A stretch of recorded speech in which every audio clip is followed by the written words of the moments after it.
వస్తుంది, ఎవరెవరికి డయాబెటీస్ ఉంది, ఎవరెవరికి హైపర్ టెన్షన్ ఉంది, ఇవన్నీ వస్తాయి. అవన్నీ వచ్చిన తర్వాత ఒకవేళ అవసరమైతే దీన్ని ఈరోజు చెప్పాం, అన్ని జిల్లాల్లో అన్ని నియోజకవర్గాల్లో ల్యాబ్లు కూడా ఎన్ని పెడితే ఇవన్నీ చేయగలుగుతాం, అవన్నీ చేపిస్తాం.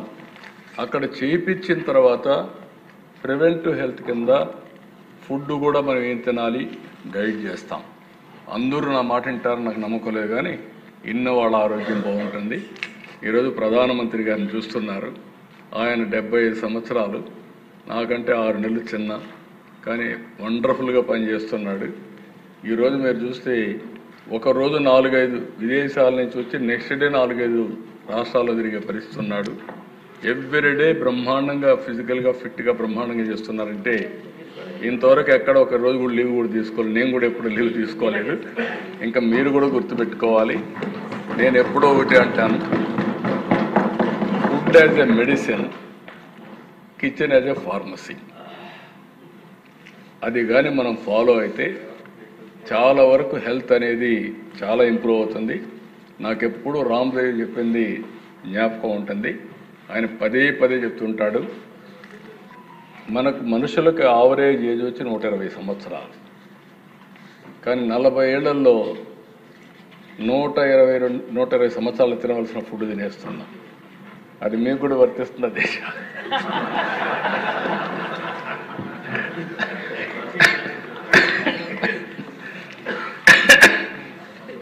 దానివల్ల అనేక సమస్యలు వస్తున్నాయి. ఇది నేను ఒక చిన్న ప్రయోగం కూడా చేశాను మా ట్రస్ట్ ద్వారా. న్యూట్రిఫుల్ ఇప్పటికి 7 lakhs ఎంత అయ్యారు. పార్టీ వాళ్ళకు కూడా పెట్టాం. న్యూట్రిఫుల్ 3 నెలలకు ఒకసారి టెస్టులు చేసుకోమన్నా, చేసుకోకపోయినా ఫుడ్ అంతా కూడా వాళ్ళు చేసుకున్న వాళ్ళు అడుగుతున్నారు, చేస్తున్నాం. వండర్ఫుల్ రిజల్ట్స్ వస్తున్నాయి. అంటే 3 నెలలకు ఒకసారి పార్టీ 1 టెస్టులు చేసుకొని మళ్ళీ ఫుడ్ ఏది తింటే ఎంత ఫ్రీక్వెన్సీ తింటే ఒక ఐడియా వస్తుందో దాని ప్రకారం తింటే చాలా వరకు డిసీజెస్ కంట్రోల్లో ఉంటాయి. ఓసారి డిసీజెస్ కూడా రాకుండా ఉండే పరిస్థితి వస్తుంది. అలాంటి ప్రయోగాలు చేశాం. ఈరోజు చాలా వేరబుల్స్ వచ్చేసాయి. ఆరా రింగ్ ఉంది, అల్ట్రా హ్యూమన్ సెన్సార్ ఉంది, అదే మరి హైపర్ టెన్షన్ మానిటర్ ఉంది, లేకుంటే ఏదైనా హార్ట్ ప్రాబ్లం ఉంటే ఇటుకన్నిటికి ఉంది. రేపు రాబోయే రోజుల్లో మెడ్టెక్ జోన్ ఉంది. నేనే ఆ రోజు ప్రోత్సహించాను విశాఖపట్నంలో. ఈరోజు మెడ్టెక్ జోన్లో మెడికల్ ఎక్విప్మెంట్ మొత్తం మ్యానుఫ్యాక్చర్ చేస్తున్నారు. భవిష్యత్తులో కాస్ట్ ఎఫెక్టివ్ వేరబుల్స్ కానీ ఇంకా మిగిలినట్టు కూడా వాళ్ళ దగ్గర చేయించగలిగితే that will be game changer అవుతుంది. అది బిల్ గేట్స్ మేమందరం కలిసి దాన్ని కూడా వర్కౌట్ చేస్తున్నాం అని చెప్పి కూడా నేను మీకు తెలియజేస్తున్నాను. దీని మీద అధ్యక్ష హెల్త్ లిటరసీ పెంచాలి. అదే మరి లైఫ్ స్టైల్స్ కొంచెం మార్చుకోవాలి. లేట్ నైటు, లేకుంటే ఇర్రెగ్యులర్ ఫుడ్డు, లేకపోతే చాలామంది ఈ జంక్డ్ ఫుడ్ తినడం, ఇవన్నీ ఉన్నాయి. అప్పుడప్పుడు మాట్లాడుతూ ఉంటే మనందరం కూడా ఇలాంటి ఎమ్మెల్యేలు, ఎంపీలు, సెలబ్రిటీస్ అందరూ మాట్లాడుతూ ఉంటే కొద్దిగా ఇంపాక్ట్ వస్తుంది. ఇంకో పక్కన దేశ సింపుల్ థింగ్స్ మీరు చూస్తే ఆయిల్ నెలకు 1 లీటర్ బదులు 700 మిల్లీలీటర్స్, షుగర్ 1 కేజీ బదులు 700 గ్రాములు, సాల్ట్ 250 గ్రాముల బదులు 150 గ్రామ్స్. ఈ 3 ప్రాక్టీస్ చేస్తే చాలా వరకు హెల్త్ బెటర్గా ఇంప్రూవ్ అయ్యే పరిస్థితి వస్తుంది. ఇలాంటివన్నీ తీసుకొని ప్రివెంటివ్ హెల్త్ కింద ముందుకు పోతాం. రెండోది క్యూరేటివ్ హెల్త్. దీని మీద మీరు చూసి దీంట్లో standardized treatment protocols with coordinated follow ups for continuity of care, virtual specialist consultations. ఇక్కడ కూడా మీరు ఈ ప్రాజెక్ట్లో మీరు చూసినప్పుడు teleconsultations, best doctors appointment ఆన్లైన్లోనే, అదే మరిగా ఎవరైనా స్పెషలిస్ట్ కావాలంటే స్పెషలిస్ట్ అపాయింట్మెంట్, ఏ డాక్టర్ కావాలంటే డాక్టర్, నాలెడ్జ్ కూడా గ్లోబల్ నాలెడ్జ్, అంటే ప్రపంచంలో ఉండే ఒక డిసీజ్కు ఏ నాలెడ్జ్ ఉందో ఆ నాలెడ్జ్ని తీసుకురావడం, ఇలాంటివన్నీ కూడా వర్కౌట్ చేసి త్రూ ఆర్టిఫిషియల్ ఇంటెలిజెన్స్ ఏ వ్యక్తికి ఏ విధంగా ఇంపాక్ట్ వస్తుంది ఇవన్నీ స్టడీ చేయడం, ఇలాంటివన్నీ కూడా చేసి బెస్ట్ మెడికల్ కేర్ ఆయన ఇంటి దగ్గర డోర్ స్టెప్లు ఇవ్వాలని, హాస్పిటల్స్ అలాంటి ప్రొవైడ్ చేయాలని దాంతో దీనికి ముందుకు పోతున్నాం. రీహాబిలిటేషన్ నేను ముందే చెప్పాను దిశ, వేరబుల్స్ కానీ అదే మరిగా అనేకమైనటువంటి పెట్టుకొని ఏ విధంగా అతన్ని గైడ్ చేయాలి. ఈరోజు మనం చూస్తున్నాం హాస్పిటల్స్లో మెడికల్ కేర్ కంటే కాస్ట్ కంటే హాస్పిటల్ రూమ్ కాస్ట్ పెరిగిపోతా ఉంది. ఒక 5 స్టార్ హోటల్స్ మించిన రూములు ఉన్నాయి, కానీ ఆ హోటల్లో కూడా రూములు కూడా ఆ రేట్లే ఉంటాయి. దానివల్ల ఇన్ఫెక్షన్స్ కూడా వచ్చే పరిస్థితులు కొన్ని హాస్పిటల్స్ అయితే. అదే కానీ మనం ఆలోచించి అవసరమైనప్పుడే హాస్పిటల్ తీసుకుపోగలిగితే చాలా కాస్ట్ సేవ్ అవుతుంది. ఇప్పుడు అంబులెన్స్ వచ్చాయి హెల్త్ కేర్ కోసం లిఫ్ట్ చేసి. ఇంకొక పక్కన మీరు చూస్తే 1/2 అవర్ 45 మినిట్స్లో 108 పెట్టుకోగలిగితే ఎవరిని లిఫ్ట్ చేయాలన్నా 1/2 అవర్ 45 మినిట్స్ చేయొచ్చు.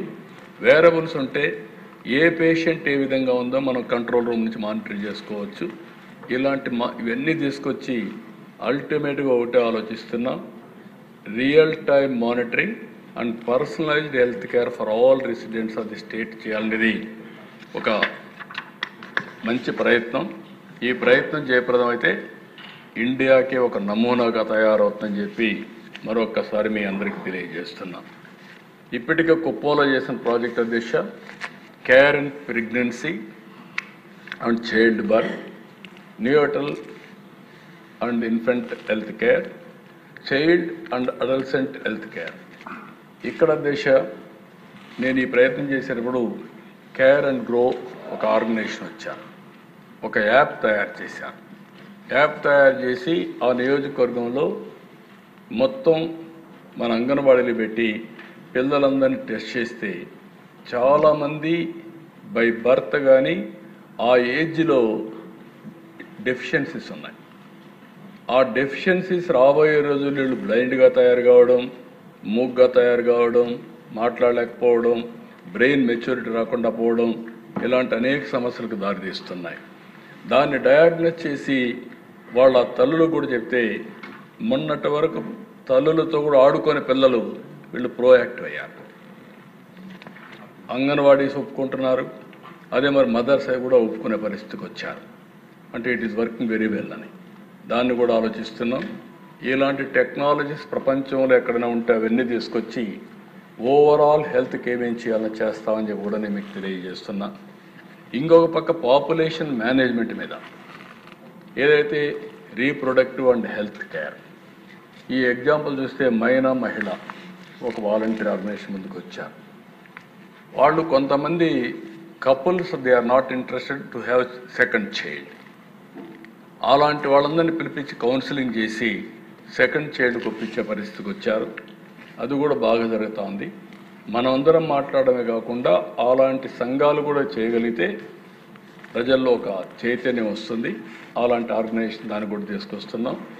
Common communicable diseases and out patient care, non communicable diseases NCD, communicable diseases care including national health programmes, care for common ophthalmologic and ENT problems ఉంటే, కంటి ప్రాబ్లమ్స్ ఉంటే అవి చేయడం, బేసిక్ ఓరల్ హెల్త్ కేర్ ఈ వరకు ఇప్పుడు చేశాం. ప్రోగ్రెస్లో ఇప్పుడు elderly and palliative health care, emergency medical services, ఇది మెంటల్ హెల్త్ ఎలిమెంట్స్. ఇది మెంటల్ దీనికి చాలామంది సైకియాట్రిస్టులు కూడా తక్కువ ఉన్నారు. దాన్ని కూడా డెవలప్ చేసుకోవాల్సిన అవసరం ఉంది. దాన్ని ఏ విధంగా చేయాలనో ఒక ఆలోచన చేసి ముందుకు పోతాం. ఓవరాల్గా this are all the issues. ఇవన్నీ ఇంటిగ్రేషన్ ఇంకా ఏ విధంగా చేస్తే బాగుంటుందో ఒక ఎక్సర్సైజ్ చేస్తున్నాం. మీకు కూడా ఏమైనా ఆలోచనలు వస్తే అవి కూడా మీరు చెప్పగలిగితే అవి కూడా ఇంటిగ్రేట్ చేసుకుంటాం. నెక్స్ట్ ఇది ప్రాజెక్టు టైమ్ లైన్స్ మీరు చూస్తే 7th January 2025 ఇది DINC ఓవర్వ్యూ ప్రజెంట్ చేశారు నాకు. అదే మాదిరిగా వేరియస్ ప్రాసెస్తో కంప్లీట్ చేసి 3 July 2025 లాంచ్ చేశాను. ఇది ఆపరేషన్. నా దీన్ని ఎప్పటికప్పుడు మానిటర్ చేస్తున్నాం. మానిటర్ చేసి నెక్స్ట్ లెవెల్కి తీసుకొస్తామని చెప్పి నేను మీకు తెలియజేస్తూ సైన్ చేయడం, లాంచ్ చేయడం, ఇన్ఫ్రాస్ట్రక్చర్ క్రియేట్ చేయడం అవన్నీ కంప్లీట్ చేశాం. ఇప్పుడు చిత్తూరు జిల్లాలో దీన్ని ఇది చేస్తున్నాం. నెక్స్ట్ లాంచ్ చేసినప్పుడు ఇది ఫోటో. నెక్స్ట్ ఇక్కడ ఫేజ్ 1 కుప్పం, 4 మున్సిపాలిటీలు, ఒక 4 మండలాలు, ఒక మున్సిపాలిటీ, 2.4 lakh పాపులేషన్. అబా ఎన్రోల్మెంట్ పూర్తయింది. 21,000 కన్సల్టేషన్ జరిగాయి. 1700+ ఎన్సిడి పేషెంట్లు ఐడెంటిఫై చేసి సపోర్ట్ చేస్తున్నాం. 1500 virtual and elderly care consultations అయినాయి. అదే సమయంలో చిత్తూరు ప్రాజెక్ట్ స్టార్ట్ అయిన 32 మండల్స్. ఇది ఎంటైర్ చిత్తూరు డిస్ట్రిక్ట్ పెడతాం. 16,62,000 పాపులేషన్, 65 ఫెసిలిటీస్ మొత్తం. Monitoring for impact, stability, equality and citizen satisfaction. మొత్తం ప్రాజెక్ట్ అంతా కూడా యూనిఫామ్గా. మొత్తం 26 జిల్లాలు. ఇది ఆల్ స్టేట్ అంతా కూడా అన్ని ప్రాంతాలు చేస్తాం. ఇది కంప్లీట్ చేసేది June 27. అదే మరిగా చిత్తూరు జిల్లా January 26. January 26 చిత్తూరు జిల్లా అవుతుంది. June 27 రాష్ట్రం అంతా కంప్లీట్ చేస్తాం. AI forward personalized care plans consultations 2 తీసుకుంటాం. పంచాయతీ లెవెల్ వెల్నెస్ ఇండెక్సెస్ అవన్నీ క్రియేట్ చేస్తాం. డేటా డ్రివన్ డెసిషన్ మేకింగ్, అదే మరి పబ్లిక్ ప్రైవేట్ ఇంటిగ్రేషన్. ఎంతమంది ముందుకు వచ్చినా అవన్నీ కూడా తీసుకొని, కొంతమంది ఏమైనా వినూత్నమైన ఆలోచనలతో వస్తే అవి కూడా అనుసంధానం చేసుకుంటూ ముందుకు పోతాం.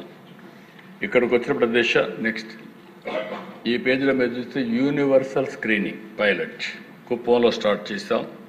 బ్లడ్ అనాలిసిస్, ఈ టెస్టులన్నీ గ్లూకోజ్, లివర్ ఫంక్షన్ 8 టెస్టులు, రీనల్ ఫంక్షన్ 3 టెస్టులు, లిపిడ్ ప్రొఫైల్ 6, థైరాయిడ్ 2, అదే మరి డేటా ఇంటిగ్రేషన్, అదే మరి సెల్యులర్ టెస్టింగ్స్ అన్నీ కూడా